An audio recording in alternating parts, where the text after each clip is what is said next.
चलिए शुरू करते हैं आज के सेशन को। फ्रेंड क्लास को लाइक करके आपसे शेयर अपने दोस्तों में जरूर कर लीजिएगा। जो चैनल पे पहली बार आए चैनल को जरूर सब्सक्राइब करके घंटे को प्रेस कर लीजिएगा। चलिए स्टार्ट करते हैं। आज का पहला क्वेश्चन है कि निम्नलिखित कार्बनिक यौगिक में से किसे आयरन यौगिक से उत्पादन दाब को निकाला जाता है। उत्पादन दाब को निकाला जाता है किस यौगिक से? बेंजोइक अम्ल से, थैलिक अम्ल से, ऑक्जेलिक अम्ल से या फिर सिनेमिक अम्ल से। सही जवाब क्या होगा? कार्बनिक यौगिक में से किसे आयरन यौगिक से उत्पादन दाब को निकाला जाता है? उत्पादन दाब को निकाला जाता है। कमेंट कर दीजिए। ठीक है, क्या होगा? अनुची जा कमेंट करिए।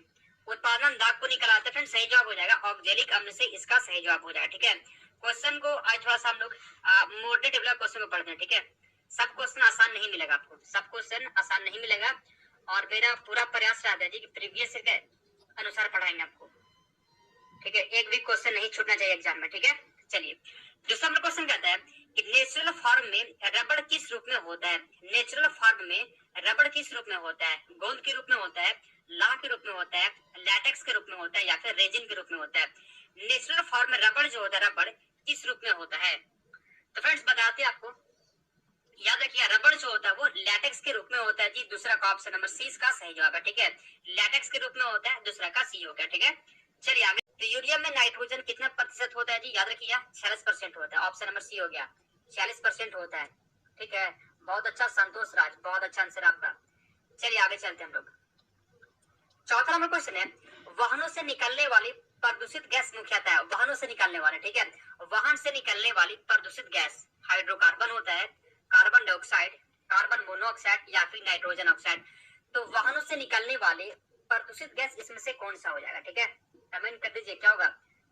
गाड़ियों से निकलने वाली प्रदूषित गैस। तो फ्रेंड सही जवाब इसका कार्बन मोनोऑक्साइड, इसका सही जवाब हो जाएगा। ठीक है, चौथा का सही जवाब हो गया option number C, carbon monoxide इसका सही जवाब है जी। बहुत इंपॉर्टेंट क्वेश्चन ये हो रहा है। ठीक है, मोस्ट इंपॉर्टेंट क्वेश्चन। वाहनों से निकलने वाली प्रदूषित गैस जो है कार्बन मोनोऑक्साइड, इसका हो जाएगा चौथा का सी। ठीक है, चलिए आगे चलते हैं हम लोग। पांचवा नंबर क्वेश्चन है नीली ज्वाला के साथ जलने वाली गैस, वह कौन सी गैस है जो नीली ज्वाला के साथ जलती है? Hydrogen, nitrogen, carbon monoxide, carbon dioxide. क्या होगा सही जवाब?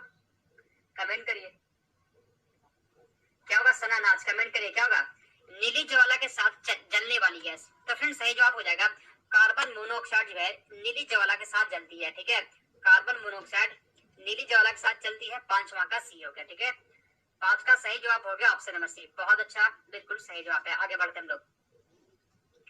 छठा नंबर क्वेश्चन है कि फूड प्रोसेसिंग हेतु प्रयुक्त होता है, फूड को प्रोसेसिंग के लिए, ठीक है, फूड प्रोसेसिंग हेतु प्रयुक्त होता है एसिटिक अम्ल, फॉर्मिक अम्ल, सल्फ्यूरिक अम्ल या फिर बेंजोइक अम्ल। छठा का सही जवाब क्या होगा? ठीक है, अब आपके पास फ्रेंड उतना टाइम नहीं बचा है तो ज्यादा से ज्यादा क्वेश्चन को पढ़ना है आपको। ठीक है, मैक्सिमम क्वेश्चन को पढ़िए। ठीक है, चलिए कमेंट करिए। फूड प्रोसेसिंग हेतु प्रयुक्त होता है जी, सही जवाब हो जाएगा बेंजोइक अम्ल, इसका सही आंसर है। ठीक है, बेंजोइक अम्ल फूड प्रोसेसिंग के लिए प्रयुक्त होता है, छठा का ऑप्शन नंबर डी हो गया। चलिए हम लोग अगले क्वेश्चन की ओर चलते हैं। 7 नंबर क्वेश्चन है फलों के रस को सुरक्षित रखने के लिए किसका प्रयोग किया जाता है? फलों के रस को, ठीक है, फल का जो रस होता है तो फलों के रस को सुरक्षित रखने के लिए किसका प्रयोग किया जाता है? एसिटिक अम्ल का, बेंजोइक अम्ल का, सल्फ्यूरिक अम्ल का या फिर फॉर्मिक अम्ल का? 7 का सही जवाब क्या होगा? ठीक है, अम्ल से एक क्वेश्चन आ सकता है, बहुत ज्यादा चांस है। ठीक है, थोड़ा शॉर्ट वीडियो बनाया करिए।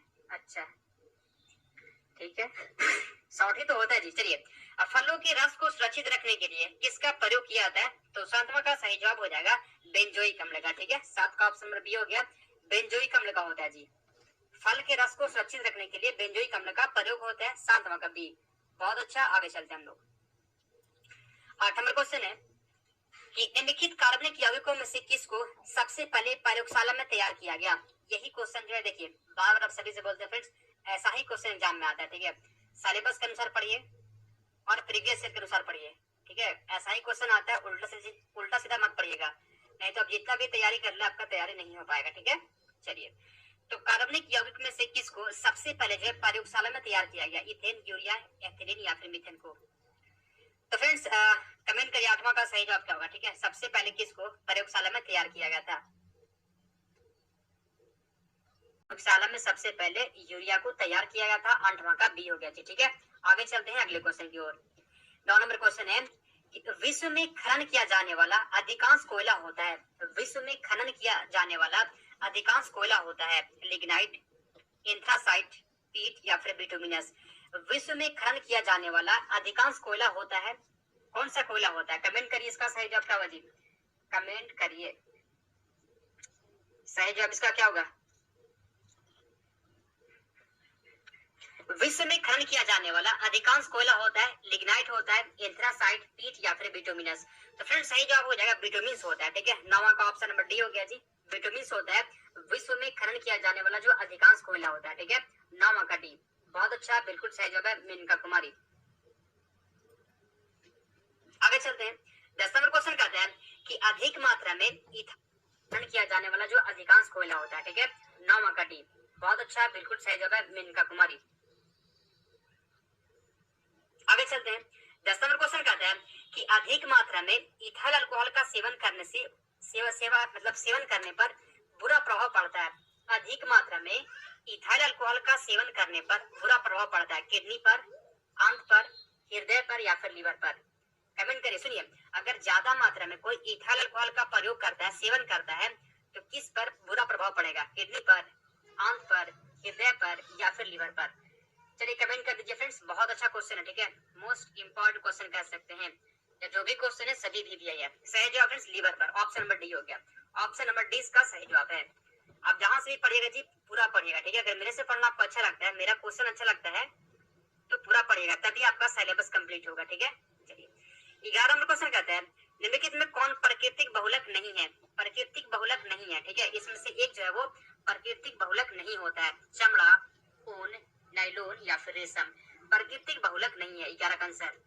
इसमें से कौन जो है प्राकृतिक बहुलक नहीं होता है? चलिए बताइए। तो फ्रेंड्स आप सभी को बता दें, नायलॉन जो होता है, नायलॉन ये आपका प्राकृतिक बहुलक नहीं है, 11 का सी हो गया। ठीक है, नायलॉन प्राकृतिक बहुलक नहीं होता है, 11 का सी। उमे कुलसुम का बहुत अच्छा आंसर है। और कौन बताया था? चलिए सब लोग बहुत अच्छा आंसर दिए, जो लोग सी बताए थे आपका आंसर सही है जी। आगे चलते हैं, अगर आंसर याद नहीं है तो याद कर लीजिएगा। ठीक है, आगे बढ़ते हम लोग। 12 नंबर क्वेश्चन कहते हैं व्यापारिक वैसलीन किससे निकाला जाता है? व्यापारिक वैसलीन जो होता है वो किससे निकाला जाता है? कमेंट करिए, कमेंट करिए।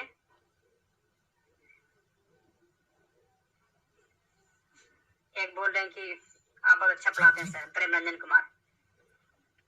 चलिए अच्छा अगर लगता है मेरे से पढ़ना तो सब क्लास किया करिए। ठीक है, चलिए बताइए व्यापारिक वैसलीन किससे निकाला जाता है जी? 12 का सही जवाब हो जाएगा पेट्रोलियम से। ठीक है, व्यापारिक वैसलीन जो होता है वो पेट्रोलियम से निकाला जाता है, 12 का बी हो गया। ठीक है, चलिए बिल्कुल सही जवाब है, व्यापारिक वैसलीन पेट्रोलियम से निकाला जाता है जी, 12 का बी हो गया। चलिए अगले क्वेश्चन की ओर। 13, कच्चे फलों को कृत्रिम रूप से पकाने के लिए प्रयोग में लाई जाने वाली गैस का नाम क्या होता है? कच्चा फल है, उसको पकाने के लिए प्रयोग में लाई जाने वाली गैस का नाम एसिटिलीन, एथिलीन, कार्बन मोनोऑक्साइड या फिर अमोनिया। क्या होगा आंसर? कमेंट करिए इसका। कच्चे फलों को कृत्रिम रूप से पकाने के लिए प्रयोग में ली जाने वाली गैस का नाम बताइए तो एसिटिलीन, एथिलीन, कार्बन मोनोऑक्साइड या फिर अमोनिया। क्या होगा आंसर? कमेंट करिए। तो फ्रेंड 13 का सही जवाब हो जाएगा एसिटिलीन गैस का। ठीक है, ऑप्शन नंबर ए हो गया, कच्चे फलों को पकाने के लिए ऑप्शन नंबर ए इसका सही जवाब है जी। आगे चलते हम लोग। 14 नंबर क्वेश्चन कहता है कि घरेलू फ्रिज में सामान्यतः कौन सा प्रशीतक उपयोग में लाया जाता है? घरेलू फ्रिज में जो है, घरेलू फ्रिज में सामान्यतः कौन सा प्रशीतक उपयोग में लाया जाता है? नियॉन, फ्रियॉन, नाइट्रोजन या फिर ऑक्सीजन। 14 नंबर क्वेश्चन का आंसर क्या होगा इसका? घरेलू फ्रिज में सामान्यतः कौन सा प्रशीतक उपयोग में लाया जाता है?